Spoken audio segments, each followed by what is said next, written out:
My name is Swapna Singh, and we will discuss our rest of the topic of emulsions. So let's go to the preservation of emulsion. So preservation of emulsion, this is very important topic because there is a chance of microbial contamination because emulsion is liquid dosage form and in liquid. Uh, as compared to solid, there is chances of microbial contamination is as compared to solid. So microbial contamination may occur due to contamination during development or production of emulsion or during its use. So uses of impure raw material, pure sanitation condition, invasion by an opportunistic microorganisms, contamination by the consumer during use of product. So because all are the reason for microbial contamination, so we can take some precautions to prevent the microbial contamination or microbial growth. So first precaution, that is use of uncontaminated raw material. Whenever we prepare emulsion or whenever we formulate the emulsion, so we need to check the raw material that is that must be uncontaminated. Second, careful cleaning of equipment with steam. Preservative, next is antimicrobial agents. So antimicrobial agents are used to to prevent microbial growth. So preservative must be less toxic, that must be stable to heat and storage, that must be chemically compatible and reasonable cost, that must be acceptable taste, odor and color. And next is effective against the fungus, yeast and bacteria, and it is available in oil and aqueous phase at effective level concentration. And preservative should be in unionized state to penetrate the bacteria, and preservative must no bind to other component of the emulsion. So these all are the criteria for the preservative, or you can say the antimicrobial agent. Okay, next is the examples of antimicrobial preservative used to preserve emulsified system include para-hydroxybenzoate ester like methyl, propyl or butyl paraben, organic acids such as ascorbic acid and benzoic acid, organic mercurials like phenyl mercuric acetate and phenyl mercuric nitrate. Next, at quaternary ammonium compounds like cetrimide, cresol derivatives such as chlorocresol, and miscellaneous agents like sodium benzoate, chloroform and phenoxyethanol. So these all are the examples of antimicrobial preservative which is used for the preservation used to preserve emulsified system. Okay, next is antioxidants. So antioxidant, an ideal antioxidant that should be non-toxic in nature, that must be non-irritant and which is effective at low concentration under the expected condition of storage and use, and it must be soluble in a medium and it must be stable. Antioxidant for use in oral preparation, that should also be odorless and tasteless. So these all are the criteria of an ideal antioxidant used in the preparation or formulation of emulsion. So example of antioxidants, the first example, that is ascorbic acid, which is suitable for oral use product. Sulfite, it is also suitable for oral use product. Next is L-tocopherol. So L-tocopherol, it is used in pharmaceutical, sometimes it is used in cosmetic, which is suitable for oral preparation, those containing vitamin A.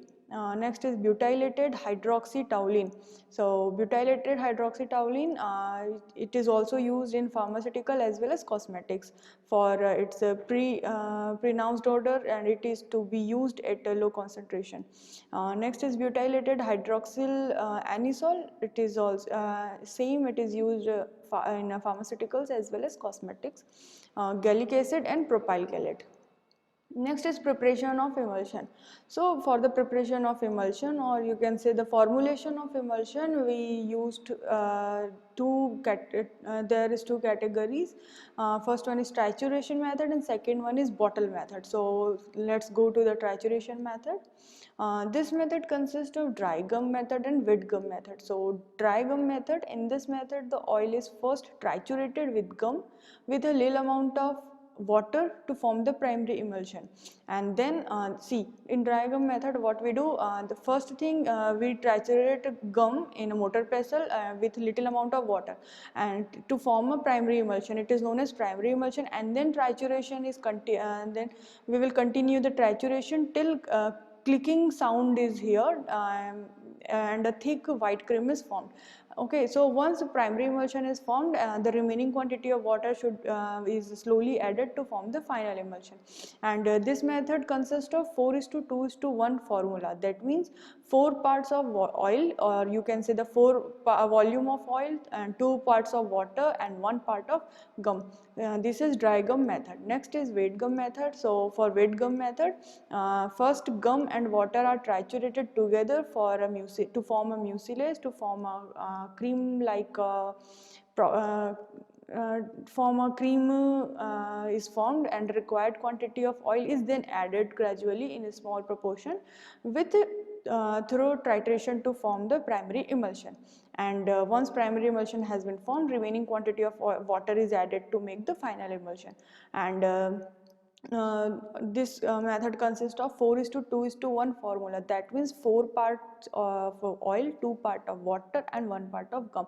See, difference between dry gum method and wet gum method is that in dry gum method we add oil and gum in the first step, and in wet gum method we add firstly gum and water and triturate. Okay, and after that oil is added in wet gum method, and then primary emulsion has been formed, then remaining quantity of water is added to make a final emulsion. And in dry gum method, firstly we add gum and with a little amount of water, and triturate it continuously, and once cream is formed, or you can say once primary emulsion is formed, add remaining quantity of water. So this is the difference. And second difference is that the formula. So for dry gum method, formula is 4:2:1, and wet gum method formula is 4:2:1, in which 4 part of oil, 2 part of water and 1 part of gum. Okay, this is the instrument, or you can say this is the apparatus for preparation of emulsion.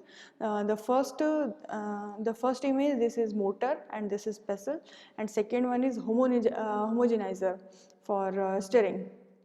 Next is bottle method. Second method, this method is employed for preparing emulsion containing volatile and other non-viscous oil. So both dry gum method and wet gum method can be employed for the preparation. And as volatile oil have a low viscosity, so as compared to fixed oil, so they require comparatively large quantity of gum for emulsification.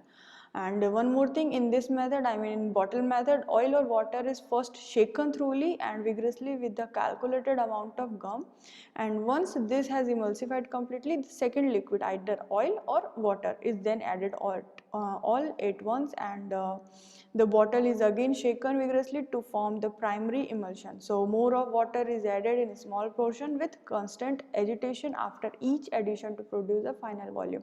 See what happened.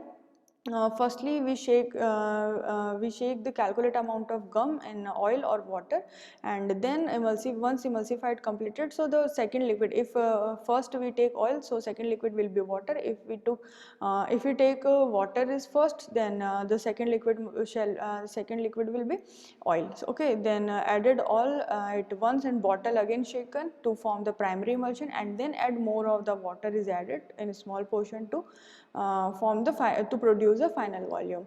Mechanical equipment for emulsification or agitation, there are 4 different equipments. First one is mechanical stirrer. This is the diagram for mechanical stirrer. And second is propeller type mixer. So propeller type mixer, 2 type of mixers are there, turbine and homogenizer. And third one is colloidal mill. This is the diagram of colloidal mill, and last one is ultrasonifiers. Okay, next is the stability of emulsion. This is very important topic. So stability of emulsion, an emulsion is said to be stable if it is remain as such after its preparation. So that is, the dispersed globule are uniformly distributed throughout the dispersion medium during its storage. So the emulsion should be chemically stable, and there should not be any bacterial growth during its shelf life. And emulsion instability may either reversible or irreversible and manifest in the following ways. So first one is cracking. flocculation, creaming, and phase inversion. So there are 4 ways. If these 4 are occur in emulsion, then we can say our emulsion is unstable. So our emulsion is said to be stable if it is remain as such after its preparation. Okay, and after the preparation, if we see there is a flocculation or creaming problem, so we can say emulsion is unstable.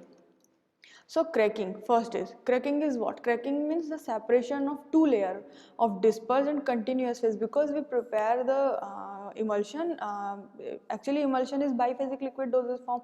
One phase is dispersed and second is continuous. That means one is a oil phase and second one is water phase. If they both layers are separated, then it is known as cracking. So cracking occurs due to the coalescence of dispersed phase globule, which are difficult to redisperse by shaking.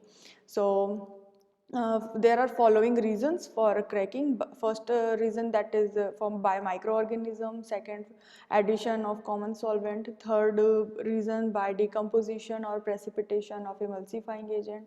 Change in pH, or by creaming. Okay. See, there is a diagram. If our emulsion is stable, or we can say our emulsion is a good emulsion. So creaming, first one is, so this is the creaming. The oil droplets are separated and liquid droplets, liquid phase and oil phase both are separated. Okay, coalescence, this is the diagram of coalescence, flocculation, and breaking. Okay, so second problem is flocculation. So in flocculated state, the secondary interaction, that means van der Waals forces, maintain the droplet at the defined distance of separation. Okay, see here, this is flocculation. Okay, so application of shearing stress to the formulation, that means shaking, that will redisperse these droplets to form a homogeneous formulation. Although flocculation may stabilize the formulation, there is also possibility that the close location of droplets would enable droplets coalescence to occur if the mechanical property of the interfacial film are compromised. Third one is creaming. Creaming may be defined as the upward movement of dispersed globule to form a thick layer at the surface of emulsion. Okay, that means, see here, creaming. So creaming is a temporary phase because it can redisperse or redistribute by mild shaking or mild stirring to get again a homogeneous emulsion. So factor affecting creaming are described by Stokes law. So this is the here is formula for Stokes law. V is equals to 2r square d1 minus d2 g upon 9 eta, where V stands for rate of creaming, R stands for radius of globules, D1 density of dispersed phase, D2 density of dispersion medium, G stands for gravitational force, and eta is equals to viscosity of the dispersion medium. Okay, so following approaches can be used for decreasing creaming, like radius of globules, viscosity of dispersion medium, storage conditions are there. And the last thing, the last problem, that is phase inversion. So phase inversion means the change of one type of emulsion into other type. If we are preparing oil in water type of emulsion, after preparation it will convert into water in oil type of emulsion. So that is known as phase inversion. So due to following reason, the phase inversion takes place by the addition of an electrolyte, by changing the phase volume ratio, by temperature change, or if we change the emulsifying agent, then phase change takes place. So phase inversion takes place. Okay, so the phase inversion can be minimized by keeping concentration of dispersed phase between 30 to 60%, storing the emulsion in cool places, and using a proper emulsifying agent in adequate concentration. And the last thing, the points to be considered during formulation of emulsion. So first one is stability of active ingredients, stability of the excipients, visual appearance, color, odor, viscosity, loss of water and other volatile vehicle component, and concentration of emulsifier, pH, temperature of emulsification, method and rate of cooling, microbial contamination, and sterility. And last, phase distribution or phase inversion. So this is all about the emulsion. In next lecture we will discuss about the suspension. So thank you.